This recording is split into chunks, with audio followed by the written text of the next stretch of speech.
Good morning children. Today's video is 17. Today I take a new chapter. What is the title of the chapter? Economic Systems and Economic Policies. This is our last chapter. Before we begin to take this chapter, we can see what we had discussed and studied in the last class. In the last class, we had discussed there are four types of migration: international migration, internal migration, forced migration, and voluntary migration. There are two types of settlement: rural settlement and urban settlement. Again, slums, pollution, traffic problem, etc. are the most important problems faced by urban centers. Let me start the class. Today's class, a new chapter, Economic System and Economic Policies. Now we can see the important learning objectives. The important learning objectives are: identify the classification of economic system, recognize the features of capitalist economy, socialist economy, and a mixed economy. Again, compare liberalization with the privatization. Let me start the class. Children, different type of goods and services are produced here in our country. These goods and services are distributed too. For the production of these different goods and services, we want land, new technology, factory, etc. But the ownership of the means of production is different in different countries. The ownership of means of production is different in different countries. If all the means of production are owned and operated by private individual, that economy is known as a capitalist economy. If all the means of production are owned and operated by government, it is known as a socialist economy. If all the means of production are owned and operated by both the sectors together, which are the both the sectors, private sector as well as public sector, that economy is known as a mixed economy. Today in this class, we are going to study the important features of capitalist economy, socialist economy, and a mixed economy. First, we can study about capitalist economy. Children, we know that. What are the important features of capitalist economy? Here, all the means of production are owned by private individual. Clear now? So, the role of government is very limited here. Then you may have a doubt whether the government is there. Yes, it is there. They have a limited role. What are the important roles of government there? Maintain law and order, protect the country from foreign invasion. Only that much the role of a government in capitalist country. Now, here the most important role is played by price mechanism. What do you know about that price mechanism? Depends on the prices. Suppose if the prices of the goods and services are very high, the people produce more goods. If the price of the goods are very less, they produce less goods. But depends on the price, they can increase or decrease the production. This is known as a price mechanism. Here the price determines the amount to be produced in capitalist country. Again, we can see here that what are the most important features of capitalist economy? All the means of production are owned by private individual. Absence of government control. Price mechanism plays very important role. The important goal of a capitalist is nothing but profit. Profit motive is the most important aim of the capitalist. Means not the welfare of the people. And the consumer sovereignty is there. The capitalist can produce any goods and services. there is a complete competition among the entrepreneurs, capitalist entrepreneurs there in the country. Complete what a competition. Moreover, we can, in the capitalist country, they can own their own private property.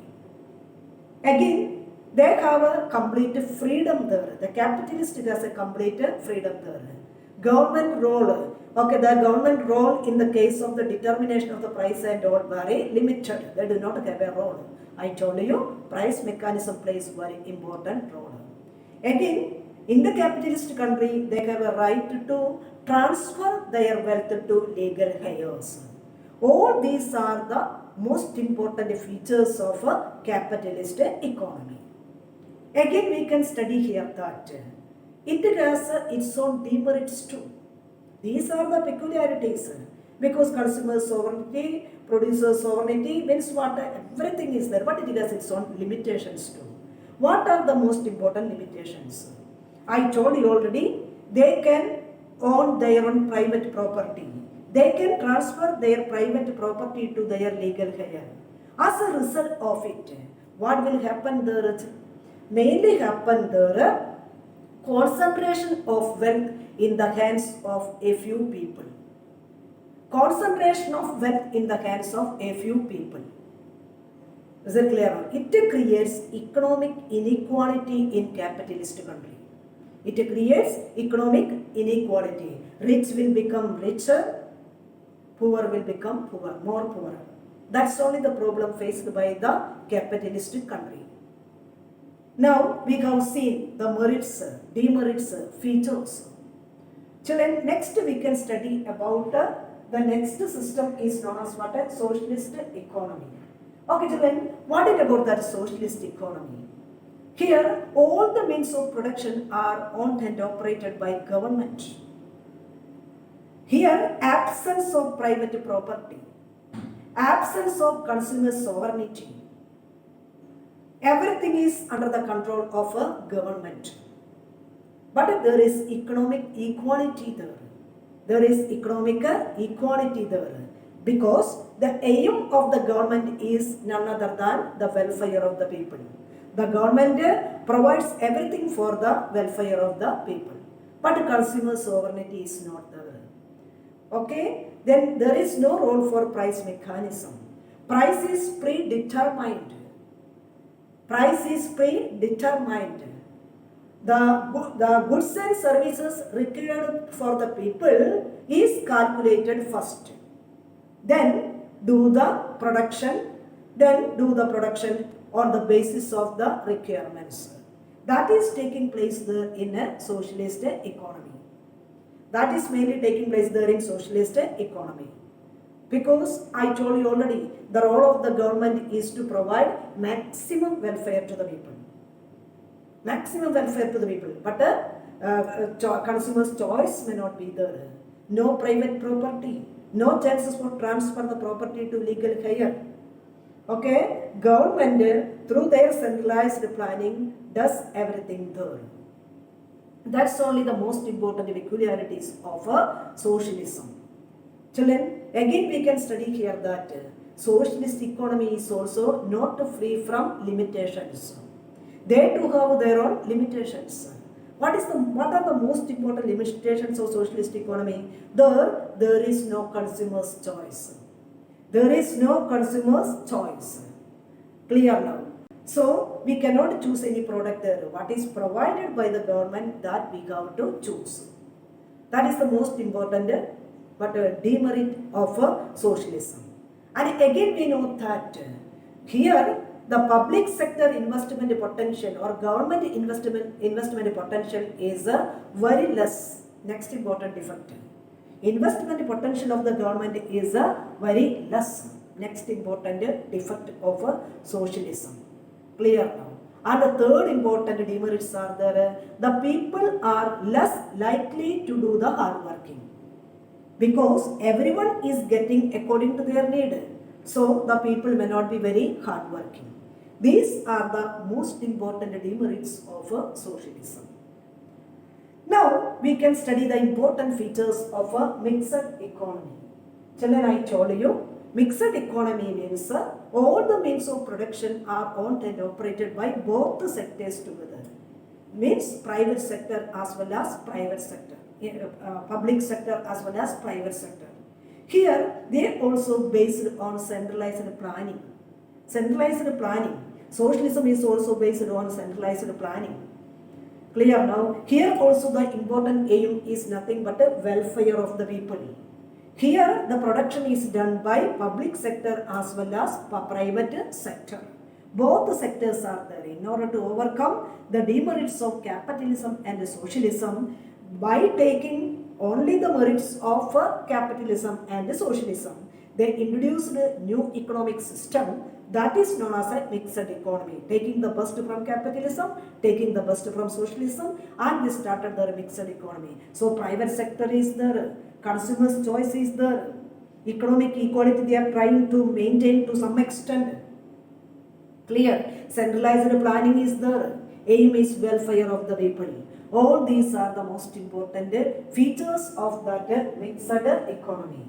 Here the peculiarity is that we cannot see a complete capitalist country in the world. Now we know that even we can take the case of UK and USA. They are the capitalist country, but nowadays they also give importance to government there. The role of the government is increasing day by day even in capitalist country. Again, we can take the case of some socialist country, China, Cuba, best examples. There also, now we can see a tendency, give more chances for a private sector. They also attract private investment there. From this, it is very clear that no country is completely capitalist country or a socialist country at present here in this world. Now we are going to study about the changing economic policies of a government. I told you now. Now, mainly children, the government takes certain measures to attract private entrepreneurs, and also they take certain measures for the private investment. I think it's clear now. They take many measures for it. I think it's clear now. As a result, children, here we can study here that here the transfer of technology takes place. And not only the technology, transfer of goods and services, technology across the border now take place. And moreover, children, we know that various means of a different type of the trade is available here in our country. And they also try to strengthen it. Mainly, officially, this type of the change in economic policies started here in our country in 1991. What is the most important aims there? Attract foreign investment and also attract or welcome the private entrepreneurs there, and transfer of goods, services, technology across the border here, and they also started their various trade agreements there. And they started these changes officially in 1991. Children, we can study here that here in India to have a very strong public sector and control that foreign trade. Here in our country too. Now we are going to study here that what are the most important new economic policies. They are known as liberalization, privatization, globalization. Here in this class, now I discuss only two points. They are liberalization and privatization. Globalization, I will take it in next class. Children, we know that here what is maybe liberalization? Relaxation in government control and their influence. Liberalization in government control and their influences on the economic activities of the country. That is known as what liberalization. Liberalize. Here we know that what relaxation of control in setting up new enterprises there. Also reduction of import tariff, import tax, etc. And also changes in the foreign exchange rate and foreign exchange rules. Relaxation in foreign exchange rules. and abolition of government controls there, and also children we know that the permission of a foreign investment here in our country there, and moreover the reduction of the role of a government in the basic industries of our countries. All these are the most important features of that liberalization here in our country there. Children, here apart from this government interventions in some sectors has declined. Now the government intervention in some sectors has declined at present here in our country. Next important point is that privatization. What do you know about that privatization? Here now many public undertakings have been privatized. Many public sector undertakings have been privatized. Which are the most important one? They mainly new economic policies like liberalization started already there in 1985, but it came into exist in 1991. Privatization also started in 1991. As a result of it, many private industries, public industries have been privatized during the time of 1991. Example, Maruti Udyog Limited, Modern Food Factories Limited. All these are the best example for it. Means already earlier all these industries were under the control of government. Now it is a privatized. I think it's clear now. That is known as what a privatization. I think it's clear now. Again, now the government shows a tendency to sell the share of the government to private sector. They show a tendency to sell the share of the government to private sectors. Clear. Moreover, there is one department for it there. What is the name of that department? Department of Disinvestment under the Ministry of Finance. Department of what is the meaning of Department of Disinvestment under the Ministry of Finance? That is the name of that department. Now we can see here that the private sector has been given access to now several across different industries here in our country. Means what? Earlier many industries were under the control of a government. It was their monopoly, government's monopoly. Now these industries to be started, that permission to be started given even to private individuals. I think it's clear now. Here mainly they tell here that mainly some departments are there, which are the road, electricity, communication, etc. All these were the monopoly of a government. But now the government shows what here they attract the private sector to come into these sectors there. Okay, that's only what a privatization. That is the meaning of that privatization. Here, the working of the private sector can be seen mainly through that BOT. What is the meaning of BOT? Build, operate and transfer. One department BOT, build, operate and transfer. Another is the PPP. What is mean PPP? Public-private partnership. Okay, mainly we can study here that the working of the private sector can be seen through these two departments, which mainly through these two methods, not a department. Mainly the working of the private sector can be seen through these two different methods. Which are the two different methods? One is BOT, another one is PPP. BOT means build, operate, transfer. PPP means public-private partnership. So these are the two methods. Thereby we can see the important features of that privatization. Before we begin to wind up the class, we can see what all things today we have discussed in the class. Please look at the slide. Today we have discussed in the class, economic system can be classified into three. They are capitalist economy, socialist economy and mixed economy. The new economic policies are liberalization, then again liberalization, privatization and globalization. Now it is the time for us to write down the assignment. First question. Compare socialism with capitalism. Second question, what are the features of mixed economy? Third question, what were the changes brought about as a result of liberalization?